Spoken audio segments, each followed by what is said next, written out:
And welcome to episode 55 of Understanding Photography with Kim Ayres.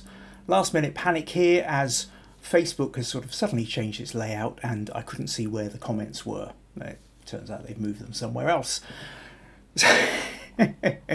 So I can actually see some. I can see that my wife has already said hello. Morgan Campbell has said hello from the Fries, and Michelle has said good evening, everyone. So yes, here we are live on Facebook. So leave me a comment, and Roy's come in saying hello everyone from a warm and sunny Yorkshire.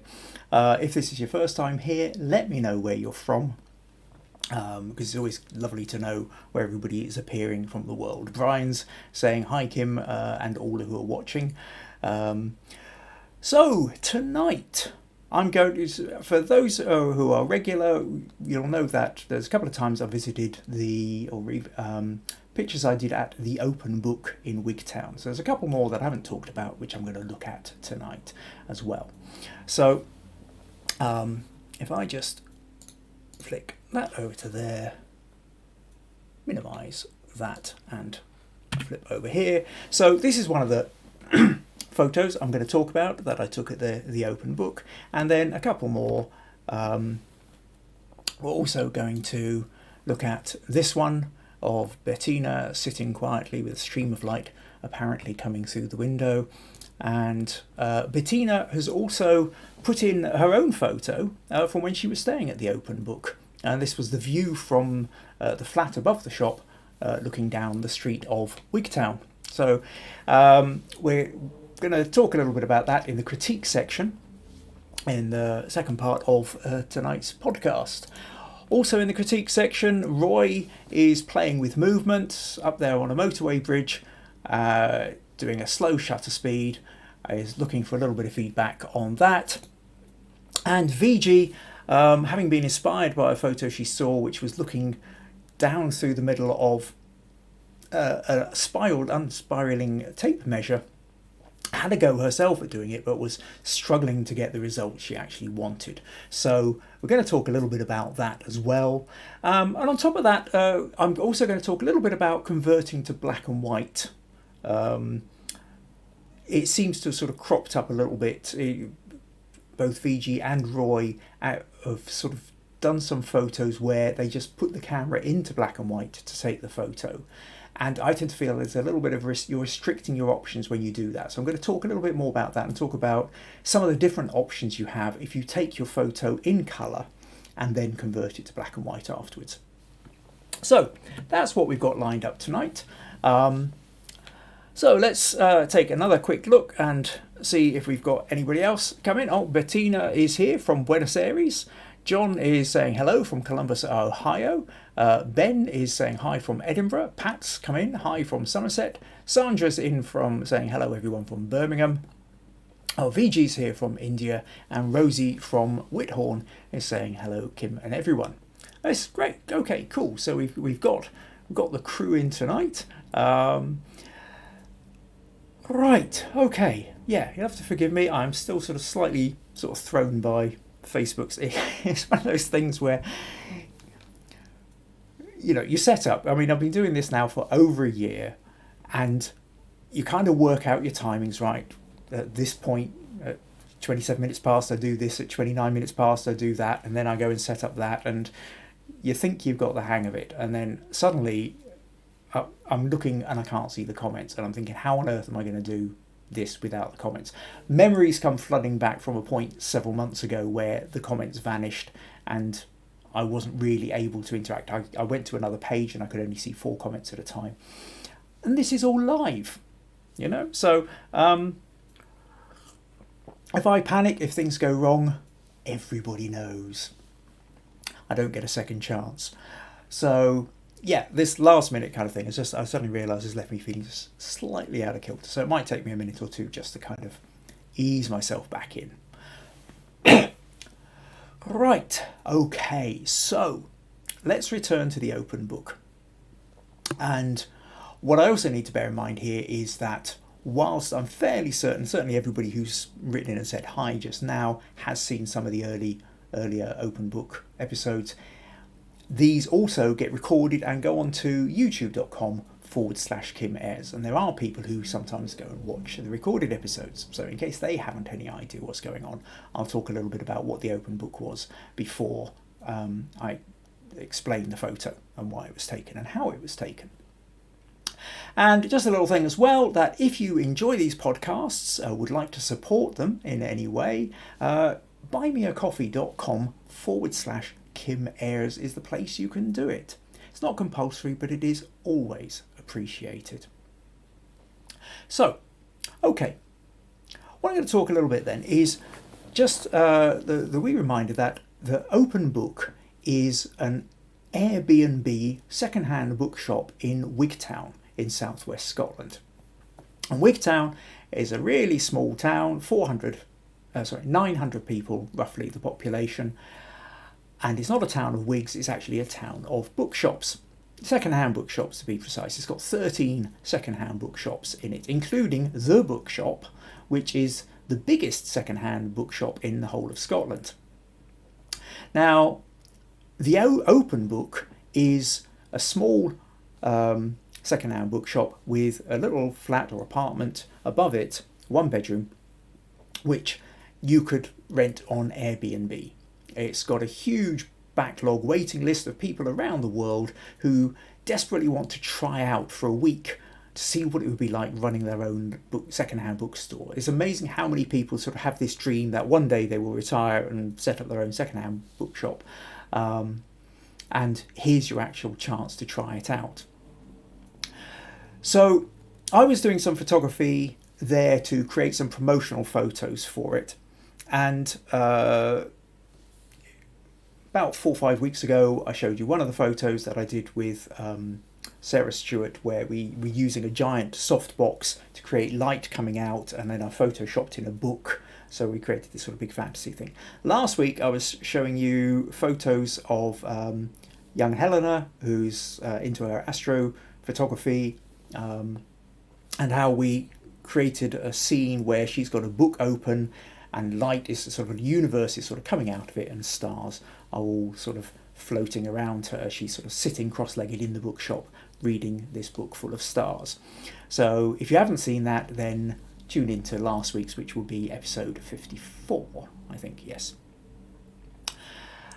This week then, what I wanted to talk about was a couple of different photos I took. Well, one of them, let's just go and, yep, I closed all those ones. So I'll talk a little bit, first of all, the photo I took of Bettina. So Bettina from Buenos Aires, who's joined us tonight, she was actually there staying in the Airbnb at the point that I went to take the photos. And rather wonderfully was not only very helpful and warm and supportive, but was quite happy to be one of my models as well. So this was one of the first photos I took of the session there. And so what you can see then, what I wanted was just that sense of somebody sitting quietly, the light shining coming through the window, just perfectly lighting her up, and the sort of shadows of the bookstore around her. And I think there are some people who they go there for the Airbnb for the week and actually never, because you can open up and you can sell books and all the rest of it. But I think there are some people who basically keep the door shut and just sort of sit in there like their own private library for a week, which you're perfectly entitled to do. So I wanted to have that sense of this sort of streak of light coming down through the window. But the major problem that we had here was the fact that that window is actually fairly narrow, or more particularly, the road isn't that wide between where that window is and then the buildings opposite, and you don't get a huge amount of light coming through that window, and I think it was a bit of a dull day as well. So what I did was I set up a softbox. So just sitting on the windowsill, I've got an off-camera flash in a narrow softbox, shining the light down onto Bettina, so that when I went click, it set off the flash to light it in the way that I wanted. However, there's an extra layer of problems, which is this kind of silky, almost, well, sort of softness that you get, where on a bright day you sometimes sort of, when you look at the window and the shadows around it, you can almost see like the little particles of dust and everything in the air. That sense of almost a density to the light doesn't actually happen very easily, and isn't really picked out very easily by the camera unless you happen to have some smoke. And what I did was I've got a small little smoke machine. You can buy these things for 25 quid, and you get a bottle of smoke fluid which you pour into it, give it a couple of minutes, a little heating element comes up, and then when you press the button you get a nice little burst of smoke. It lasts for a few seconds and then dissipates, but it's perfect for if you're trying to get a flash of light onto it. And so as we sort of arranged Bettina into the space, tilt this way, open the book here, turn your leg, turn the chair this way, tilt your head forward, that kind of stuff, and then did a burst of smoke and then set the light off. And I think if we look closely up here, you can just about kind of make out that smokiness just in the line of the light. And that's really then what gives you that brilliant shaft of light that you just don't actually see. You think you would see a shaft of light, but you only see a shaft of light if there's some kind of atmosphere there, whether it's smoke or dust or some kind of particles in the air. So I must admit, I was really pleased with this photo. This photo did absolutely everything I wanted it to, and having it in black and white was particularly important. It kind of kept it moody, soft, and atmospheric, I suppose, really. Just that sense of stillness, really. That stillness where you're just sort of sitting there absorbed in the book. So that was the photo that I did first. And then I did a similar one just around the corner from there, where Sean, who actually owns the bookshop, the big one that I was just talking about just now,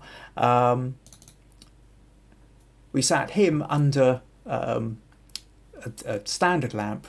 Now, this standard lamp didn't have a bulb in it. In fact, I'm not even sure whether it even worked. It was kind of a bit tatty and stuff like that. However, it didn't need to, because what I did was I put an off-camera flash in here with a little orange gel on it. Now, obviously, it's black and white, so you can't tell that it had an orange gel.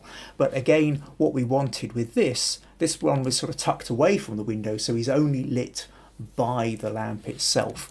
And again, just trying to get that kind of moody, and once again, you can see that although it does not quite make out the smoke, there's a sort of slight haziness around the place, and that's because, again, squirt of smoke in order to get that kind of lighting effect, the stream of light that we were wanting.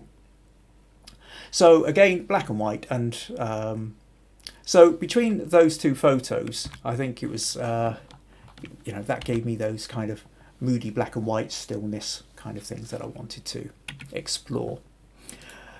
Right, okay, so a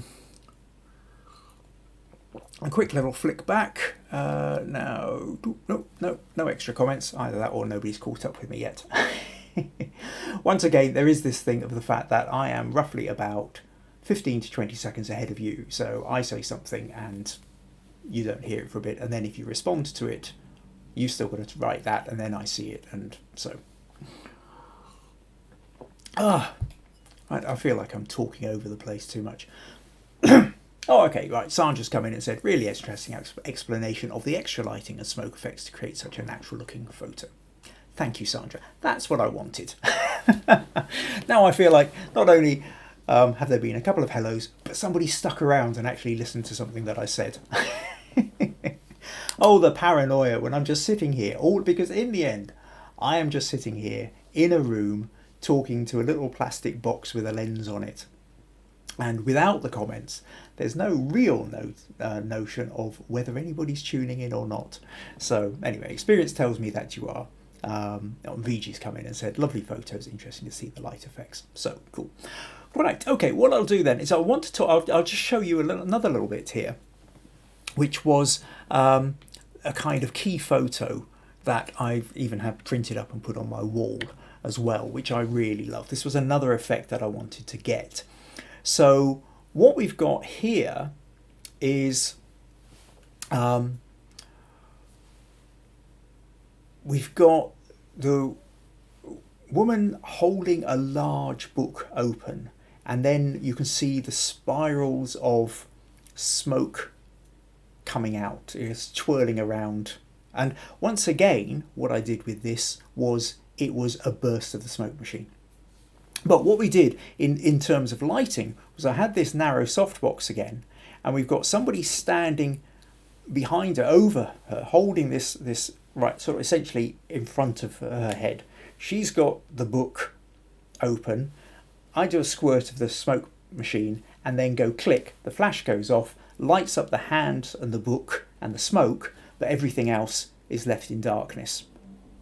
And then edited, I've tweaked it out a little bit just to kind of darken down some of the edges. And what I mean, there are a couple of things that I really love. One of the things I particularly love in this is this little swirl of smoke just here, which I think the only thing that I can think of is she must have just twitched her finger at the just a fraction of a second before I took the photo, and that just caused this little kind of eddy in the smoke. But but there are all these little like these little swirls up here. It almost looks like a kind of bird's head, that one. And you can see like extra little swirls down the place. So this was all natural smoke. It wasn't added in afterwards. It was done with a smoke machine. And for me, it just feels quite magical. You can almost imagine like if that was like a book of spells or something. So what I will also do now, actually, I have a little video, it's not very long, but it was a little kind of behind the scenes thing. So I'll just show you briefly. Actually, let's just pause that a sec because I don't need that on in the background. So here we can see that's me setting up this softbox in the window. Here's Bettina. We're chatting away. She's sitting there. You can now see it's all in colours, and then we go on to that photo. So what I've done here is I've tethered the camera to my tablet, and then this allows everybody to kind of see what's going on. I'm sort of talking them through the process of what we've been doing. Failure. Right. So here we have the softbox being held through burst of smoke coming up. Me taking the photo, flash goes off, and then we're able to create. I got to tell you. There's me sticking the off-camera flash into the lamp. I don't actually have that one of Sean, but this was the one I was talking about last week with Helena, and then the one from a couple of weeks before. Sorry, we did that one of the Photoshop the Giant book in where I had a large softbox going. So that's really what I wanted to show you. Fun shoot. Well, we did all those photos in the one day. So it was, I must admit, a long day and really quite exhausting trying to work out and problem solve essentially 5 different photo shoots in the one space. 6 in fact, because there was another one which I tried which I just couldn't get to work. So there comes a point where I just realised I was going to run out of time, so I had to abandon that one. But I was still very pleased with the 5 that we did end up with. So that gives you a sense of what you can do with a bookshop. And that's kind of what I was talking about before, last week, is I just find a second-hand bookshop is a wonderful place because you can create almost anything. It is a place of stories. And so you let your imagination run wild and you create stories within a world of stories. So yeah, if you know somebody who's got a library or an old bookstore or something like that, then they're a wonderful place to go and sort of try out and be creative with your photography. So what have we got? A couple more photos coming in. Not photos, comments. Comments coming in. Morven says, I've been doing some pics of Domestica and using a boiling kettle to get the same lighting effect. Yeah, oh yeah, boiling kettle's a really good one. Get all the steam coming up. And the main thing about it is what you really want to do is try and get the light side on or behind, preferably behind. Now, not directly behind, although that creates interesting effects as well. But if you're slightly off to one side, out of picture with the light, but can get a light source behind the smoke, then that's where it becomes most effective.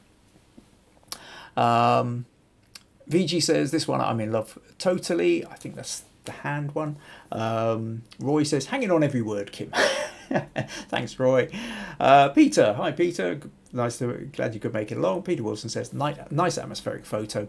VG says, it surrounds her fingers, beautiful swirls. Brian says, love those shapes in the smoke. Wonderful image, well done. Sandra says, lovely photos of the hands. I can see your smoke machine sees a lot of action. It doesn't see anything like the amount of action it should. Probably less than half a dozen photos have actually really used the smoke machine in. I keep thinking I'm going to use it for more, but I just haven't had the opportunity. A lot of fun when it does, though. And Inga's here. Hi, everybody. Sorry to have missed the first part. We'll have to check it out later. Glad you made it along, though, Inga. Okay, so what's next? So, yeah, anyway, that's basically the first part. So what we're going to do now is move on to the kind of critique area. Just a quick reminder that if you find these podcasts interesting, educational, fun, just a bit of a diversion that you quite enjoy, then, and you would like to support them, then buymeacoffee.com/Kim Ayres is the place to go. And if for any reason you can't watch them during the week, or you would like to go and see any back episodes, then youtube.com/Kim Ayres is the place to go. Okay, there's something here saying connecting live video. Right. Okay, it looks like for a moment this kind of disappeared. I presume I'm back. Oh, Robert's here, says howdy from Texas. Sorry I'm late. I'm glad you could make it. Rosie says beautiful hand image. Also love the music on the video. I wasn't sure whether the music was coming across or not. I hope it wasn't too loud. Right. Okay, Sandra says you're freezing. Rosie says, I think our Wi-Fi is a bit dodgy. No, it was freezing on my side of it. But hopefully I think I'm back with you now anyway. Okay, right. Yeah, so what am I moving on to now? Oh, yes, I remember that. Now, for those who were... just a little bit of fun here. For those of you who remember last week... Sorry, hold on one sec. This is still looking red over here. I do hope that this is coming across okay. I think I should still be okay. Somebody leave me a comment to let me know that I'm still coming through. I'm going to hope and assume that I am. And I'll just yes, what I was going to say last week, Stacey made a comment about that she was out mowing the lawn because it had grown a foot since she was last at it. And of course, she's obviously meaning like a foot in height, but somebody else immediately said, oh, I can kind of imagine a foot growing out of it. And then somebody else started talking about the notion of that sort of Monty Python style foot kind of sticking out of the lawn. And there was a whole little bunch of conversation around feet growing out, literal feet growing out of the lawn. And I said, oh, somebody should actually sort of create a little bit of illustration. And Benedito actually did. So... So a little bit of fun. Stacey's foot growing lawn. So there you go. Got a lawn with feet in it. So I thought that was quite fun. So thank you, Benedito, for that one. That was a bit of a laugh, that. Okay, Morven's come in and said still okay. Cool. Thank you, Morven. Okay. Now, not sure. I might have gone up to about 30 seconds ahead of you. Right. Okay, so next thing I wanted to... right, Michelle said yes, it's all okay now. Good. Right, so we're now going to move on to the critique section, and the critique section is the place for you to stick your photos in to get feedback. The basic problem that we nearly all have is we create our photos, we're too close to them, we don't know how to get an honest opinion of them, a tactful honest opinion of them. So what do? We stick them up on Facebook. All our friends say it's fantastic because they're being nice to us, but we don't know whether it is fantastic or whether they are just being nice. So this corner of the internet, one of the key parts of reasons for doing this podcast in the first place, was so that people could send some images in, and I will go through them and we'll give you feedback. And it helps the person who sent the images in. It also helps the people for whom who are watching, because you can then kind of transfer some of these, learn some of the things, and think, well, okay, how does that apply to my own photos? Right, okay, Morvin said that pic was really funny. Sandra says, excellent, with feet growing out the lawn, made me smile. And Pat said, picture froze for a minute, okay now. Cool. Right, okay, so now Bettina, who was, from Buenos Aires, who was just in that black and white photo I was showing you, has also submitted her own photo. So what I'm going to do is just quickly, I'll flip over to that and tell you what she says. So Bettina says, hi Kim, since you're going to do the talk today about some of the photos you did at the open book, I would like to share this photo I took on the very same day, earlier in the morning, in the flat above the shop. No filter, no effects, but I think it captures the beauty of Wigtown. I would love to know what you and the group think about it. So this is actually the view from the open book out of the window, looking down the high street of Wigtown. So it gives you a sort of little bit of a sense of the town itself, and is quite a fun little photo. It's a kind of difficult one for me to know quite how to, or how much critique you're really looking for there, Bettina.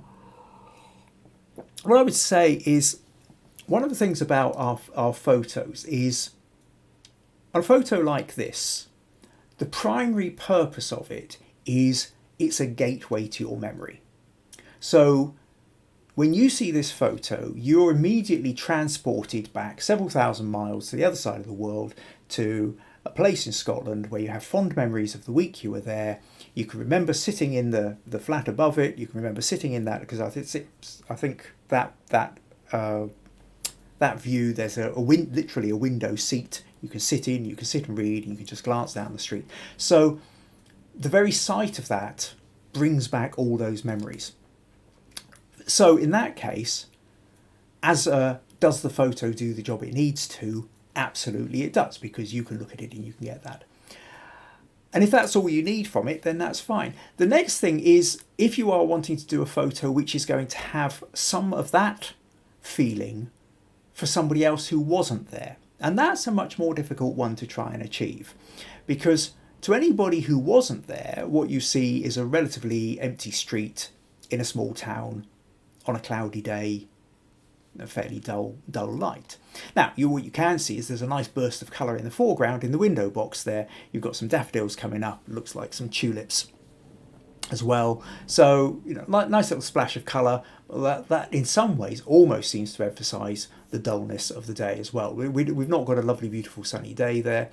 I quite like the fact that you're getting drawn down the street. The white lines of here create a sort of line that draws you down into the street, and the curve of the houses that turn down here.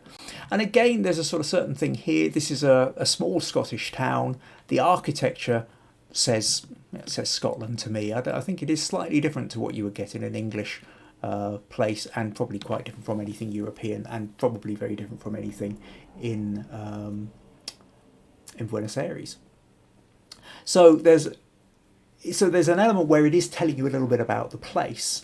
I think if you were sort of there again to kind of create a photo where you really wanted to sort of capture the atmosphere that you could show other people, a couple of different ways you might do that. One is to have, I think, maybe widened it and got a little bit more. So rather than it just being a kind of portrait, if you'd done it landscape, I think with a bit of the building on the right and then a bit more of the buildings over on the left, it would have framed it a little bit more, I think. At the moment, the road is very wide and dominant, but there isn't really anything in it.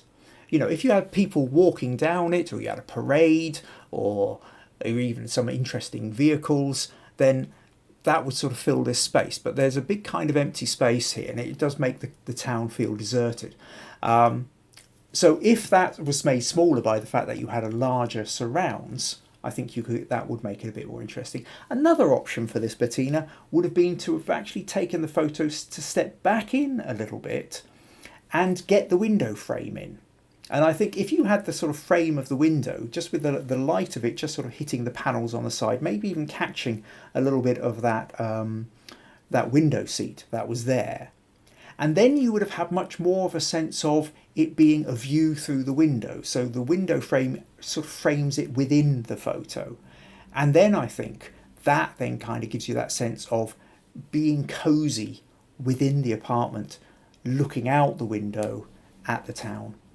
So I hope that gives you a couple of ideas, a little bit of feedback. Certainly, I mean, I can look at that and it strikes memories for me because I know the place as well. But in terms of if you're trying to sort of go that extra level to convey it to people who haven't been there, I think you need, because it's a large empty bit of road, you either need more framing coming in from the buildings around of it, or at the very least you step back and you get a little bit of the room or a little bit of the window and that window seat as well, which would give it a better context. So I hope that helps, Bettina. Thank you for sending that one in. Right, what else have we got here? Few more comments. Morvin said, yes, Morvin said the pic was really funny. Sandra says, excellent with the feet growing out of the lawn, made me smile. Oh yeah, we've already done that one.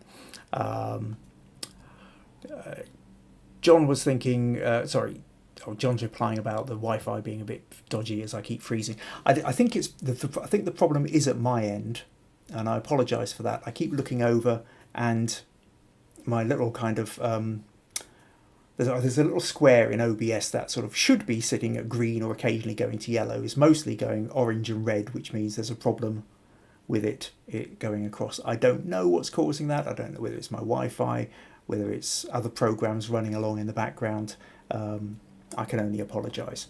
However, because I'm recording this from my computer rather than from Facebook, it does mean that the YouTube version of this will be a better quality. So if you miss too much, do please go and tune into the YouTube version, which will be up tomorrow. Right, okay, yeah. Other comments we've got then. Russ. Sorry, a bit late evening, everyone. I thought Michelle said you weren't going to be making a long tonight, Russ, but glad you could make it. VG says, my hands beg to zoom and see those beautiful buildings, such a wide street. And the red brick building is similar to a shop we have here called Higginbotham's. Well, there you go. Bettina says thank you, and I think I might have some photos where we can see more of the flat. Yeah, I mean, I bet you've probably got loads of photos there, Bettina. But anyway, that was just a little thought about ways you might kind of have fun with it. Right, okay. So what we're going to do now then is Roy. In fact, actually, there's a couple of things from Roy. Just before I get to the one that Roy, in fact, has submitted for this one. Last week, Roy put in a couple of photos of a wind turbine taken at slightly different shutter speeds, and to try and kind of create a little bit more sense of movement. So we talked a little bit about that, and so he did put in another one into the comments, which I must admit I quite like. I think is stronger than the other ones that he had. So Roy put this one in, where he says, "Hi Kim, this one was taken closer and looking up. It's in a very isolated location, no houses, no street lights. So I didn't fancy visiting when the stars are out." Well, that's a reference to the fact that I think Ben had said to him that he could, do it at night when nobody's around because it was on private land. And I said up against the starry sky would be quite fun. But I like the movement in this, and against the way that the sky is very dark in the background, those blades show up rather nicely, and the fact that you've got the fading around the edges, I think there's something really quite special about that. What I would say though is the only problem is that it's sort of tilted over because of the angle of the camera. Now the problem with that, if we were going to try and edit and straighten that, let's just open this with Photoshop and I'll show you what I mean. if I was to sort of tilt that and make that straight, in essence, sort of something like that, maybe just a touch too far, what happens then is we then have a problem with essentially the gate then kind of sort of is sloping down. It maybe works slightly better, but then also maybe doesn't because the horizon isn't quite there.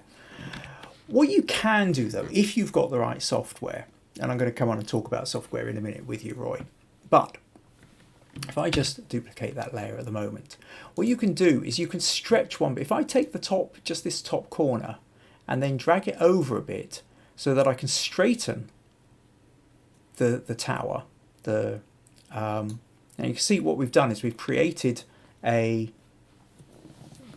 can't think of the word, it's not like a trapezium, a quadro something. Anyway, it's no longer a direct rectangle. I've dragged it over, but what it's done is by widening that top part, I've counteracted what's happened with you're standing at the bottom looking up and it's all kind of tilting away. So you've still got that sense of height, but now you've got the column is straight up, is vertical, and we've not lost the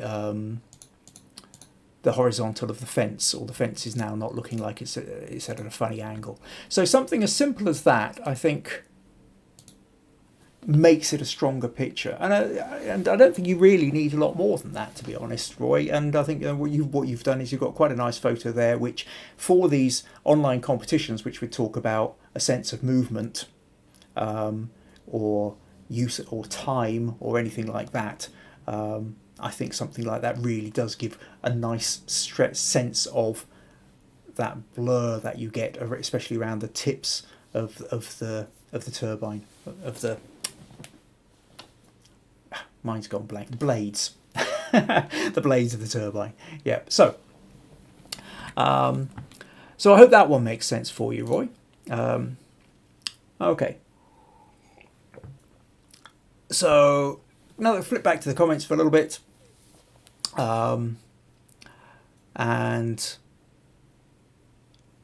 Rosie says, lovely to see your photo of Wigtown. I live quite near, 15 miles-ish, down in Wigtown, and often visit the town. I'm glad you have fond memories and hope you come back soon. Okay, so Rosie's replying to Bettina. Now, Ben's asking, Roy, what was the light you took this, Roy? The sky looks dark, but the shadows are on the ground. Pat says, gone. Oh, I'm back again. Right. And Russ says, I didn't think I'd be back in time. Hence, Michelle, giving my apologies. Right. Well, I'm glad you could make it back, Russ. Okay, so now the next thing I want to move on to then is Roy's next photo, which was, sorry, that's all I need to find it, is this one. So Roy is still working out with this, there's the Amateur Photographer of the Year competition for the title Motion. And so the wind turbines, which he put in last week, and the one we've just looked at, would maybe some of these that he was going to put in. This one he's also put in and said, hi Kim, this is the shot that's up for critique on Tuesday, please. It's another that I'm thinking about for the motion category in the Amateur Photographer of the Year competition. This is straight out of the camera with no editing done yet. Now, I like the photo. I like the composition of the photo. I love the sense of movement that you've got. So whilst it is daytime from a motorway bridge, you didn't tell me what your settings were, but that notion that you've got it probably using your ND filter to sort of allow yourself a longer shutter speed in daylight means that we get that lovely sense of movement. And because it's disappearing into the distance, what happens is that notion of movement, the blur lines or the blur of the vehicles, is much more prominent closer to us than it is further away. If you think if a vehicle is far away, as it's coming towards you, it doesn't seem to move much, and then as it gets closer to you, you're much more aware of the sense of movement, and that then gets reflected in this. And I really do like the fact that, you know, these ones up at the end here are, you know, not very blurred at all, and these ones down here are so blurred they're almost becoming invisible, just the mere shadows of what they are. So I think that's a nice strong photo. I think one of the things though is, as you say, it's unedited, and so it needs a bit more contrast. So very simply, I mean, I will again do a very quick edit here. If I take this into Camera Raw, and what I might do is something like, well, I'll give it a tiny little bit of a vignette, because a vignette helps kind of draw the edges in, it keeps your eyes focused in the middle rather than shooting out to the side. But then if we go to something like contrast, do you see that? It just kind of deepens it up a little bit. I mean, you could, if you've got the things, play with clarity a little bit, I think, which helps as well.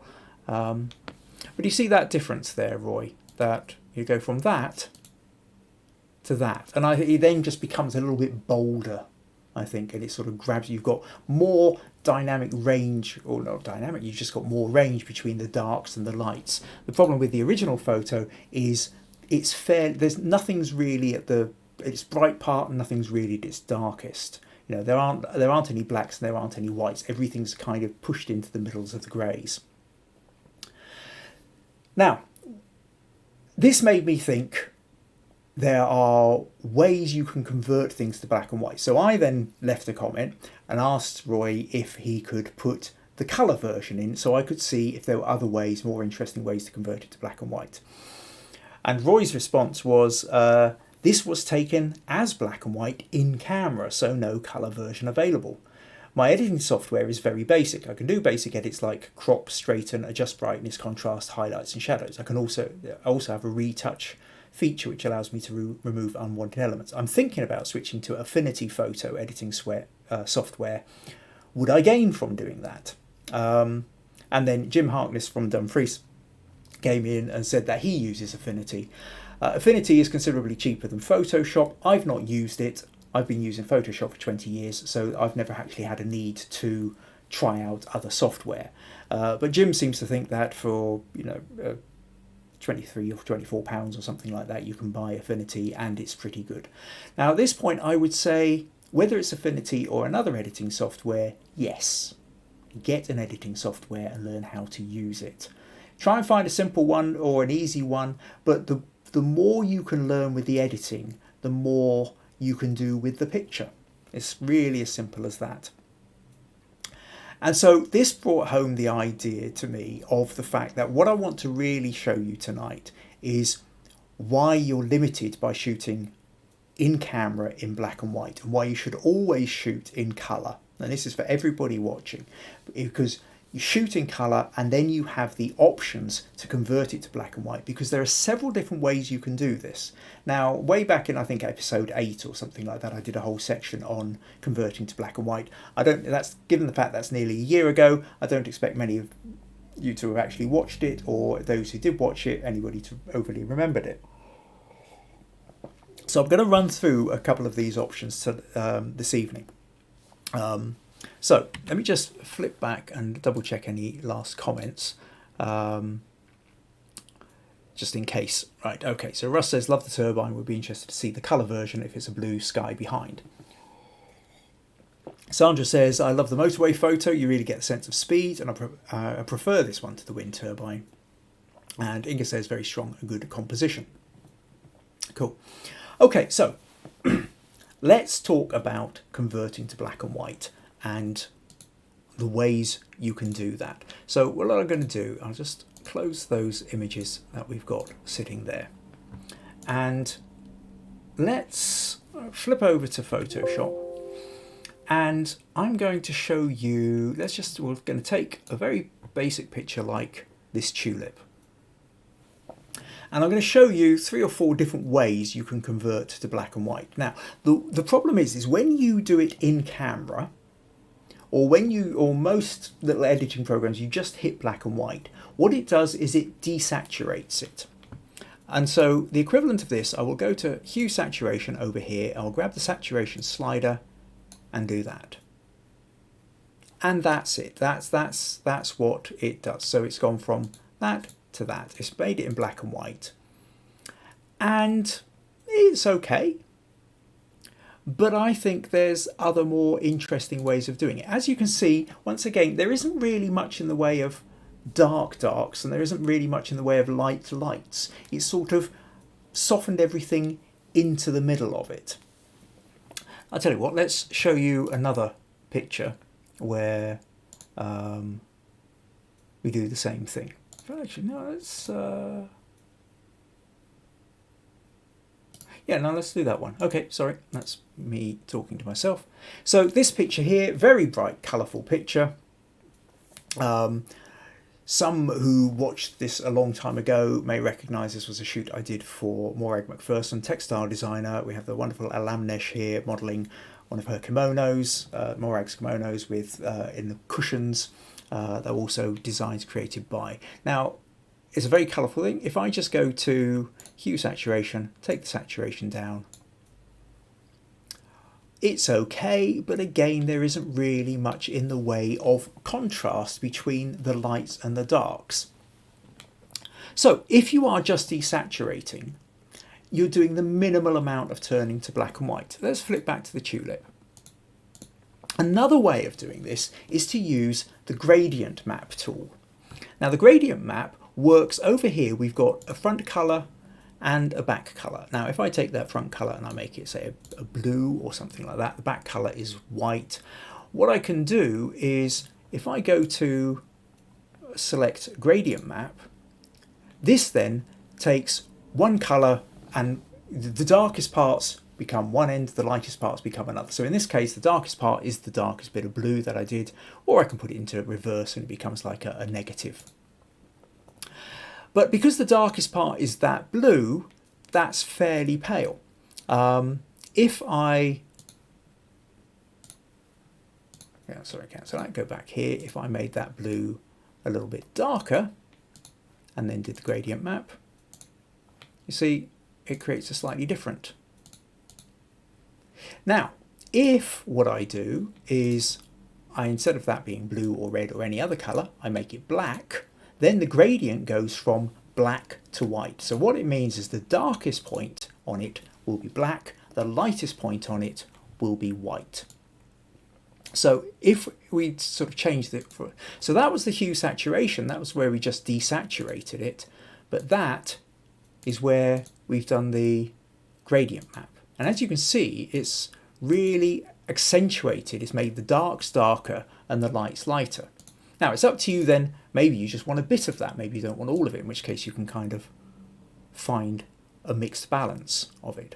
But that's another way of doing it, is to actually use a gradient map rather than just desaturating. And again, if we go over to the kimonos here and I do a gradient map, do you see how much difference that makes in terms of, it just makes everything that little bit more dynamic. The lights are a bit lighter, the darks are a bit darker. It's a richer version of black and white, I think. So immediately, the simple fact that you can do that, you can decide instead of using the saturation, you can use a gradient map. You've given yourself a better, another option, something to play with. Now, there's then another way that you can play with it. So I'm going to now show you a third way of converting to black and white, and that's to use the channels. So let's flip back to here. We'll take off those black and white ones. And the channels, what the channels do is they split the colours essentially into the red, green, blue. And it's like having filters. So you've got a red filter, green filter, blue filter, and between them they're creating all the colours, except for the fact that it represents each of these in black and white. So the red filter, what happens is everything in the red end of the spectrum becomes much brighter, and then the sort of opposite end becomes kind of darker.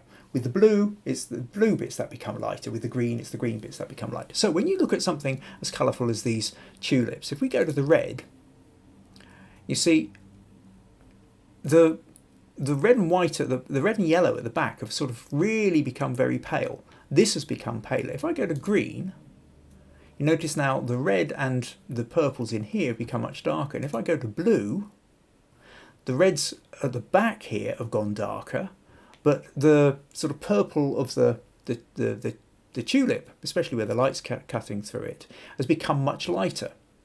So the difference then between that, and that, you've got three entirely different styles of black and white.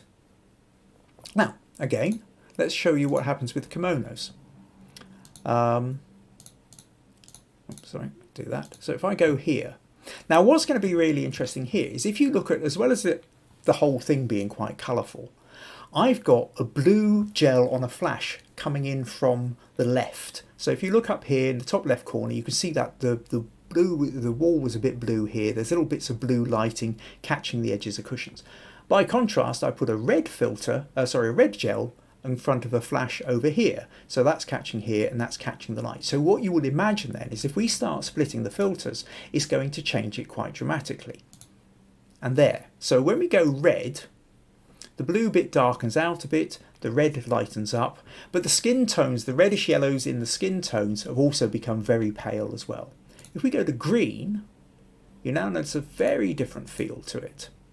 And then if we go to blue, it's now very different again. And in the blue thing, because we've got the blue light over in that left corner, you can see that's all become very light. So all the blues have kind of become lighter, and the reddish tones, which were pale here, have now become very dark here. So you can now really see just how dramatically different, if you look, just look at the patterns on her kimono and say on this cushion just behind her, the difference between the blue, the green, the red. Each time, different colours are being shown up. So the whole pattern of it is totally different. And then, so depending on what effect you want to get, you can have dramatically different effects by going through the channels. I mean, I also find it interesting that with the red, if you just look at the contrast, say, between Alamnish's facial tones and her lips, in the red, they look more or less the same. In the blue, they're not that different. But in the green, you end up with a dramatic difference. To remind you, in colour, she's wearing the red lipstick. But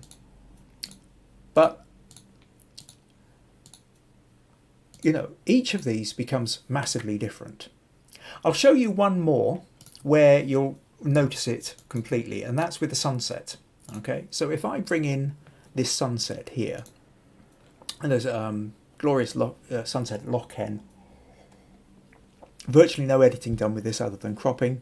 These really were the colours. I was just kind of, wow, sort of took about 200-300 photos standing there on the edge of the loch, trying not to get eaten to death by midges as the sun was going down. But look what happens when we do, if I do the red, see the blue of the sky up here just disappears. It's not noticeable, and the glow, the red and yellow glow just kind of they whack out everything. The green gives you a kind of somewhere mid-range, because there isn't really any green in the image as such. It's kind of giving you probably the closest that you would have if you were just sort of doing a sort of rough desaturation. And the blue, by contrast, has made the blues in the sky much paler, but the red's absolutely black. So now we've got the complete storm over there. You can't see any of it. So the difference between that and that, or that and that, remember, this is exactly the same image, but just choosing different channels. So to come back then to that idea of converting to black and white, I mean, if I just go to hue saturation and desaturate, it's fairly dull. And then you go here and you get sort of very different kinds of moods. So there's all these different ways you can do it. And there is one other option as well which you can do, which is, let's where are we? Let's go channels, go back to here. With Photoshop, and I don't know about Affinity or any of the others, but if I go to there, I have an option here to go black and white, and I'm giving a slider. You see the slider down here on the right, and what that allows me to do, if I can just, can I drag this up a little bit higher? Yeah, there we go. So I've got red, yellow, green, cyans, blues, and magentas, and I can now drag these as I want. So I can make the reds lighter or darker. I can make the yellows brighter or darker. I can make the greens Now, this is where you notice there's very little green, only a couple of little bits of hint of green here. That one isn't really making a lot of difference. The cyan, a bit more, highlights on that. The blue, you can see a bit more than the cyan. And then the magenta, we've got other things going on as well. So what you can actually do is you might want to sort of boost the reds, darken the yellows, up the cyans a bit, maybe take the blues down, and then maybe darken the magentas, but you can see what I mean, that you can actually sort of then play around with each of these little sliders to your heart's content until you actually find the balance that you want to have. Or you can mix them up. You can mix and match and create layers and take one section in one colour, another section from another colour. So really that's kind of what I wanted to show you. So instead of just desaturating, you can use gradient maps, you can use channels, and you can use the black and white tool for individually playing around with each of the colour levels within the black and white. So there's so many more options. But if you've converted it to black and white in camera, so the point you went click, that was it, then you've lost all those opportunities. All you can now do is play with the lightness and the darkness. You don't have the opportunity to really do all those subtle changes.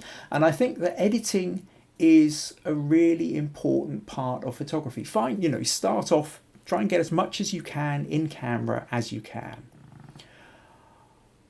Because the better your photo is in the camera, the more editing options you have. Now, sometimes you take a great photo, minimal editing is all you need, but sometimes you can really enhance an image through the editing. And certainly if you're converting to black and white, then because there's so many different ways you can do it, I think it's really good to have an editing software and to learn how to use the editing software. So, hope you found that useful. And in a moment then we'll move on to VG's picture with the tape measure, and I'm going to do a live demonstration. But let's take a little bit back, quick look back at the comments, see if we've got anything else going on. Roy says, thanks Kim, I can do the edits you suggest on my basic editing software. I've just bought Affinity as it's half price at the moment, another huge learning curve ahead for me. Well, that's great. And I think as Jim said in the comments, one of the great things about Affinity, much like Photoshop and some of these others, is you will find tens of thousands of videos on YouTube on how to do anything. But what I would suggest, well, I suppose it kind of comes down to your learning style. Some people like to kind of, go systematically through everything, learn this tool, then learn this tool, then learn this tool, then learn this tool, and then once you know all the tools, apply it. Others, and I have to include myself in this, tend to kind of dive in and say, I want to do this, what tools do I need to learn in order to do this? And then essentially I learn things as I need to learn them, and I learn them as I go, rather than trying to learn everything first before I do anything. Because I find if I do that, I get bored too quickly. I don't have the patience to learn everything before I start. So I start and then learn as I go. And it means I make plenty of mistakes, but the thing is it doesn't stop me from starting. Start first is really, because otherwise we will create all these mental barriers to actually getting going. Even it's like these podcasts. I remember, starting these a year ago. There's always a point where you think, I need to know so much before I start. But then the real thing is get started. Get started, because if you wait until everything's perfect before you start, it will never always be perfect. You have to get going with it. So yeah, I would have fun with that. Okay, Benedito's joined us. Morven says, wow, I now understand something I've often wondered about, desaturation and gradient. I'm glad that's useful. Benedito says, my understanding is a gradient map is luminosity of the colour represented.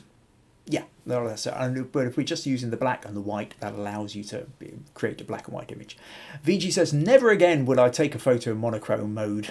The editing black and white is much more effective. Hooray! I've got my point across. Glad of that. And Ben says seconded. Great, cool. And Ben says it's been fascinating. Extra. Excellent. So, okay, and there's a whole conversation going on between Ben and VG and Morven, I think.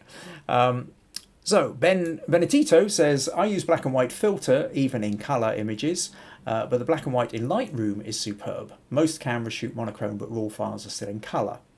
And a tip, contrast skin move res down a little and yellow-orange up a little. That res, that should probably be red. Okay, so to contrast skin, move the red slider down a little bit and the yellow or orange up a little bit, and that sort of helps really work for the black and white skin tone. So thanks for that tip, Ben. Rosie says, I learn as I go too, and then probably forget it all for next time. Yeah, well, the other thing is you kind of have to keep at it, because if you leave it too long, then, you know, yeah. But no, you have my sympathy there. I think I've forgotten way more than I've ever learned. Yeah. Okay, so, cool. Okay, so what we're going to move on to now then is VG. So what VG did was she saw this picture of a tape measure, like one of these kind of yellow tape measures, and it had been sort of pushed out like that and sort of curved, and then a photo was taken of the inside of it, and she thought, oh, that's a kind of cool idea. I could have a go at doing that, which is brilliant. That's exactly what you should be doing. Especially, you know, because I know, VG, you've just sort of joined a couple of the sites like PhotoCrowd and Guru Shots, and with a lot of these you can click a like or a love button, you know, and you can create likes, and then you can go and check in on the photos that you've clicked like before. So use these wisely and click like on photos which you find inspirational. Anything where you think, oh, that looks like fun, I'd like to have a go at doing something like that, or I'm inspired by doing something like that.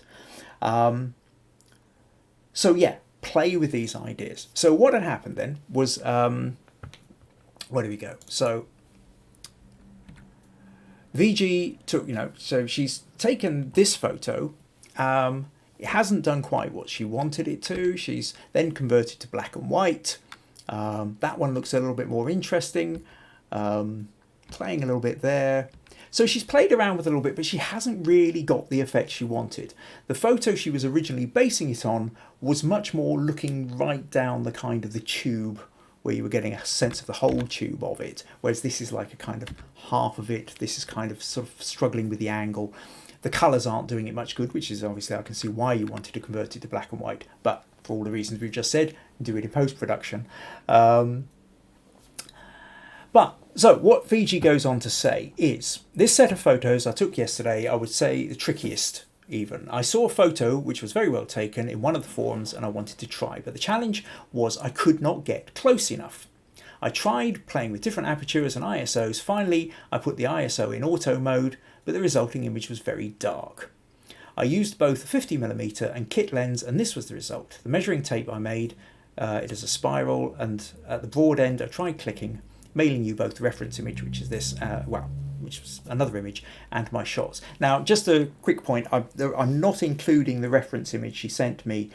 Quite simply, copyright, respect. I've not asked, I don't know the person who did the original image. I think it's fine to share images between yourselves and send links to each other, but because this is a public live podcast going out, I don't feel comfortable sticking anybody else's photos up that I've not already spoken to and gained our permission from.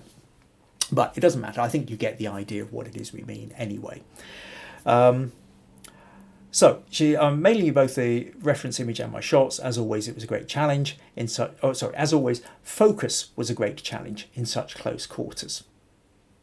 So yeah, focus is a real problem here, and especially if you're using your kit lens, because in the end, the photo that you showed me, VG, very much looked like it was probably taken with a macro lens or something else, and I'll come on to that. So what I'm going to do here is I'm going to move this glass and I'm going to create a little tabletop over here. Now, I attempted this earlier and it sort of worked in a practice. I've not tried it live, so there's every possibility for this to go completely wildly wrong. But what I'm going to do, I'm going to take this little box here and place it here to create myself a little table. And then what we're going to do is we're going to swing this round here so you can see the table. And now we're going to take this little tape measure and we'll stretch it out a little bit. Let's play around with it a little bit, and so that I can kind of create a curve, a sort of slightly snake-like curve, little bits of gap in it. And then essentially the idea is to try and shoot down there. Now, what I'm going to do, I've got a little 50mm lens on the camera. Now, this isn't going to show up, but I want you to listen. I'm fairly certain this will pick up the sound. I'm going to switch that on and I'm going to attempt to focus. Now, do you hear this? This is the camera just going nuts because it can't focus. And the reason it can't focus is because it's too close. This lens is not a macro lens. So this lens has a limit to how close you can get before it will focus. And this close, which is where I need to be in order to try and shoot the inside of it, it can't do. So I'll come out here, come out here, come out here. Oh, did you hear that? Right, that little beep tells me now I'm in focus. But you can see how far away I am from this. And now, if I'll try that again. Take the photo. I don't know how well this is going to show up here, but you can see that it's not taking up an awful lot of the screen. I've got it on a very wide aperture, okay, because it's low light here. And if I sort of zoom in a bit, you can see it's very dark on the inside. There's not a lot really going on. I'm trying to find a little bit of, there's a little bit of focus, and it's just not really very fantastic, and it's not giving me a lot to play with. So, in the absence of having a macro lens, I'm finding that this just isn't really doing the job for me. So what I want to do is I want to show you at this point, let's put the lens cap back on, your phone, right? Now, this phone is 4 years old, so it's, modern phones are even far more interesting than this one. But basically what I'm going to do is, the thing about your phone is the little lens on the back here is tiny, whereas the lens on the camera is quite wide. So it means we can fit into the space much more easily. So if I go to the little camera option here, I don't know quite how well you can see that, but basically it's allowing me to get quite in. And the thing is with these, they quite often kind of got built-in macro lenses to them. So if I just sort of select that and then click, now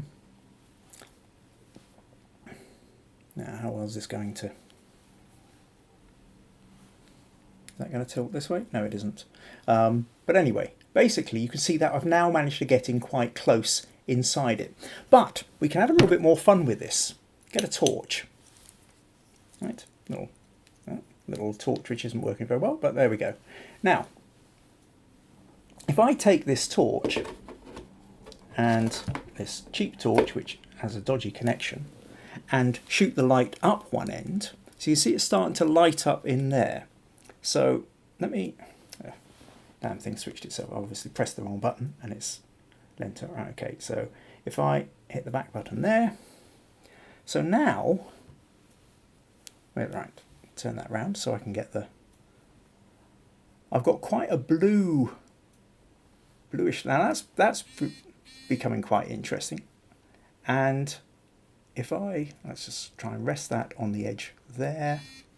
Oh, there's somebody sending me messages, which I'm not really bothered about. So now I'll focus in on there, or maybe focus on a slightly darker patch, make that a little bit lighter, and then click. And now I think I've got a much more interesting image. Or what I could even do, if I bring that round here and I create lights so that some of the light is kind of spilling through the gaps, I think that becomes quite interesting too. So I'll just focus somewhere like that and take that photo. So having done that, let's just kind of pull your background to me, something like that. Now, if you will bear with me one moment, what I'm now going to do is close the camera.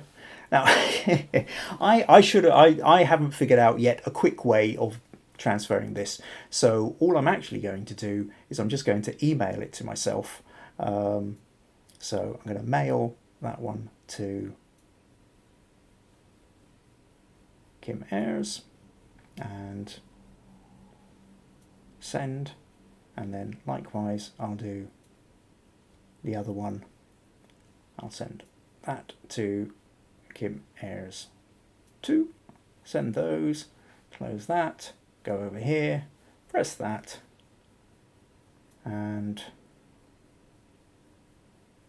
have they sent? That doesn't look like it's actually sent. Oh no, yes they do, right. To unsent in mailbox. Why are they unsent? Maybe they're just too big. Maybe this is going to kind of slow absolutely everything down as so is this going to send? Okay, this has worked an awful lot quicker earlier on when I was trying. Okay, now that says sending, good, great, that's sent. So what I can do now is I can go into my main mailbox, refresh that page. Brilliant. I can now download that, hoping that the download doesn't interfere with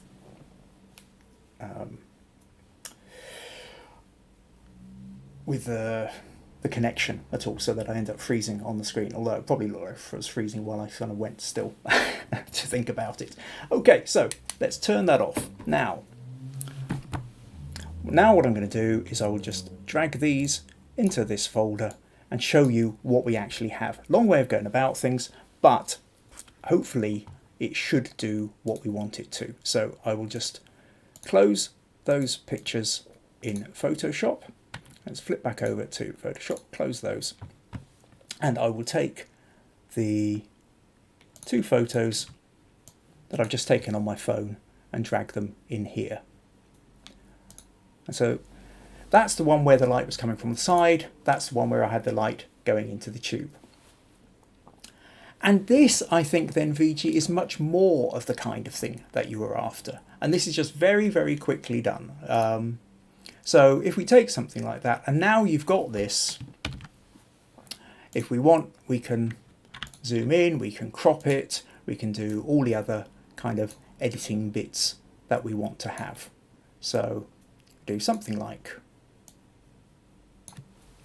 that maybe, and then if we want, we can go into camera raw filter and I don't know what to say, let's give it a vignette, take down the highlights a little bit, bring up the shadows a bit, and then play a little bit more with the texture and the clarity, kind of create something a bit more, something slightly more dynamic. And then if we want, we can convert it into black and white. Quick check of the channels, does it look any different? Doesn't look majorly different between the green and the blue, a little bit, but maybe a straightforward gradient map kind of conversion, something like that if you want it in black and white. Same kind of thing going on here. I'll not do it a second time, but the point being that your phone will sometimes get you into places that your camera won't. Now, that's not to say that why bother with a camera. There's plenty of times when the camera is going to give you much more of what you want. But a lot of phones these days are incredibly sophisticated, and if your pictures are only going to be going into online competitions, then actually your phone can often get into places and is more sophisticated for doing quick and easy stuff than your camera is. The camera, in order to get that look on your camera, you need a macro lens. Macro lens is going to cost you another £800 or whatever, or maybe you can get cheap ones. But the thing is, it's going to cost you several £100s or $700 or tens of thousands of rupees. And it's not necessarily going to, you're going to kind of struggle to get what. So I'll flip back over here. Now, if you want to be able to take this picture and print it up, so you want to do it as big as, these pictures up on the wall like that, then yes, you need to use your DSLR, and because you need the high resolution of it. But if it's only ever going to go into one of these online competitions, then you don't. You only need it to look good enough to fill an HD screen. So it only needs to look really good at 2000 pixels wide. And your phone is perfectly capable of that. Most of these things are umpteen megapixels to begin with. Some of them are way more, but if you've got 12 megapixel, actually a 2000 thing across is only a 2 megapixel photo. So if you've got a 6 megapixel camera, you can create something. And if you've got a 12 megapixel or an 18 megapixel, you've got room to play. And then you can crop in and you can edit. And so for these online competitions, a lot of that is all you need. So sometimes you can give yourself a real headache messing around with your DSLR when actually your phone will do. I can't remember which photographer it is, but basically there is one of those whose catchphrase as such is the best camera is the one that's in your hand. And it comes out of this idea, we'll always be moaning, if only I had a different lens, if only I had a better camera. But actually you can just get really creative with what you've got in your hand. And if all you've got in your hand is your phone, you can also be very creative for that. And especially if you do have some kind of editing software afterwards, which you can then take the picture back to, do your black and white conversion if that's what you want to do, or crop it, or enhance particular colours, or remove little bits of objects or stains or dust spots or anything else that you don't want it to have.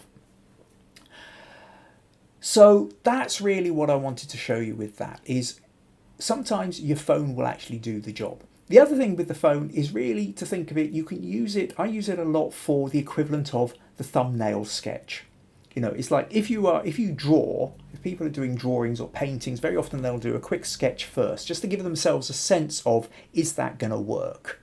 And the phone is brilliant for that, because you don't have to get all the equipment out, worry about rigging it up to computers or getting lighting systems. You take quick photos with your phone to give you a sense of, is it working? And if I do that with a phone, and if I decided, actually, I really, really love that effect, now I can I will go off and I will spend the time with my camera, with the DSLR, and playing around with lighting and playing around with setups and getting the macro lens and doing everything I do to create the perfect version of it.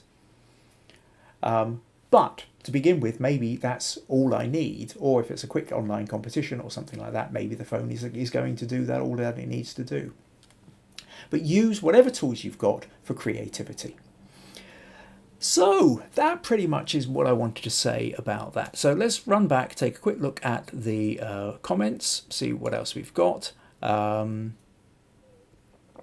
so that was Ben, that was Rosie, and Benedito says, I love that image, very creative thinking. VG says, yes, I'm doing that, Kim. Maggie says, great to see a live demo experiment. Yeah, it's a bit strange. I apologise for the fact that I don't have it's running smoothly, so maybe if I can work out how. If anybody's got any quick and easy tips on how to get a picture from my phone to my computer without mucking around, leave a comment in the Understanding Photography with Kim Ayres Facebook page, and I can play around with it. So anyway, meanwhile, VG says, yes, Kim, I have a great phone. I will try and we'll try with my mobile phone. Thank you so much for taking the time to demonstrate. Oh yeah, that's what I was going to say, is with the demos, if you've got ideas and it's not too complicated, let me know. A bit like VG's thing there. Maybe I can do a few more of these live demos if I can just figure out a slightly streamlined way of getting the images over to the computer. Benedito says, I still have a brick. That's a phone.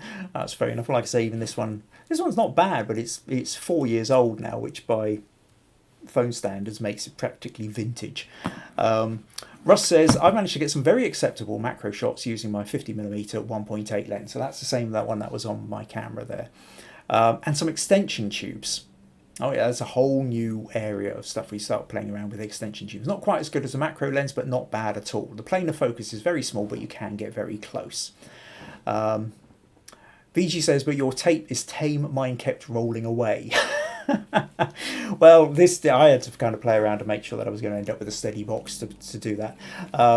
You've probably got a very smooth surface as well. Or maybe this is just a very old tape and it's just got it's too encrusted with dirty fingers.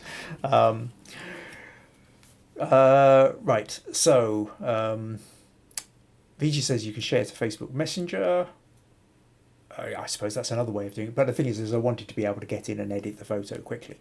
Russ says, already decided to get a tape measure and try that one. Great idea. Oh, well, that's brilliant. Well, once you've done that, Russ, you can stick it into the Understanding Photography with Kim Ayres Facebook group and show us how you get on with it.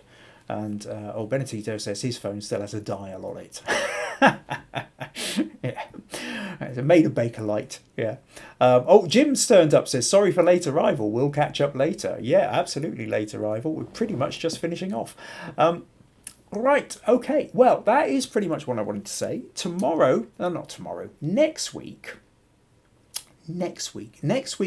I set the challenge for the following week, and I've been not totally sure what to do, but I think I've kind of decided that what we're going to do, having played around with black and white this week, we're going to talk colour, but not lots of colour. So I'm going hair on beard hair. Who would have thought? And I know with a beard hair catching in my mouth. Not lots of colour and loads of colour, but a single colour. What can you do with a single colour? And each of the different colours, red, blue, green, purple, all have different moods, all have different feelings to them, and there are different ways you can play with single colours. So I thought what we will do is in 2 weeks' time, we'll have a colour challenge. And next week, I will explore a colour, which will then be set as the challenge. But which colour? I was going to select one, and then Maggie said, well, why don't you let the viewers choose? So what I will do either this evening or tomorrow is I'm going to set up a poll in the Understanding Photography with Kim Ayres Facebook group. So if you're watching this on YouTube, then go to Facebook, type in Understanding Photography with Kim Ayres and find the group. If you've not already joined, then just join the group. I'll let you in and vote in the poll I'll give a list of the main colours, and then you can vote on which colour you think do you want to, should we start with red? Should we go with green? Have you always wanted to know what to do with oyster grey or beige, or I don't know, we'll work out something. And then that will be the challenge for a couple of weeks' time. So, meanwhile, thank you very much to Bettina, to Roy and to VG for sending your photos in. Thank you to Benedito for the fun with Stacey's lawn growing a foot.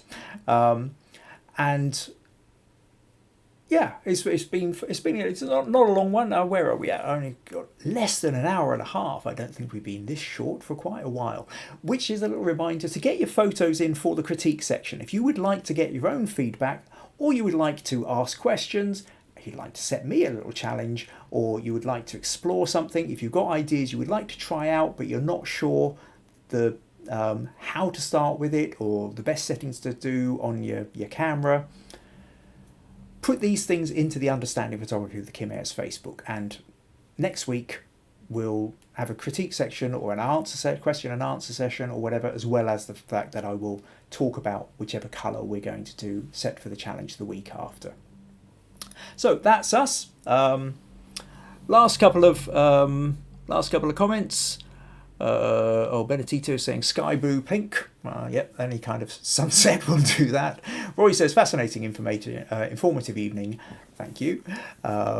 Bettina says thank you for the feedback. I'm glad I was able to do that. And Ben says very educational evening. Well, I appreciate that. So glad you could all make it. Get your stuff in for next week, and I'll see you next Tuesday. Thank you very much indeed. Take care. Bye-bye.